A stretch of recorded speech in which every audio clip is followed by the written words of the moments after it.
చేసుకోవచ్చు. అలాగే స్వెటర్స్ కానీ, గ్లౌస్ కానీ, లేకపోతే షాల్స్ కానీ, స్కార్ఫ్స్ కానీ ఇవన్నీ మనం ఊలుతోటి మనం నిట్ చేస్తాం.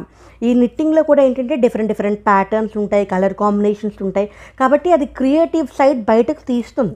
అలాగే గార్డెనింగ్ ఒకటి, ఫోటోగ్రఫీ ఒకటి, ఇవన్నీ ఏంటంటే మనిషిలో ఉన్న క్రియేటివ్ సైడ్ని బాగా బయటికి తీసుకొచ్చే పనులు.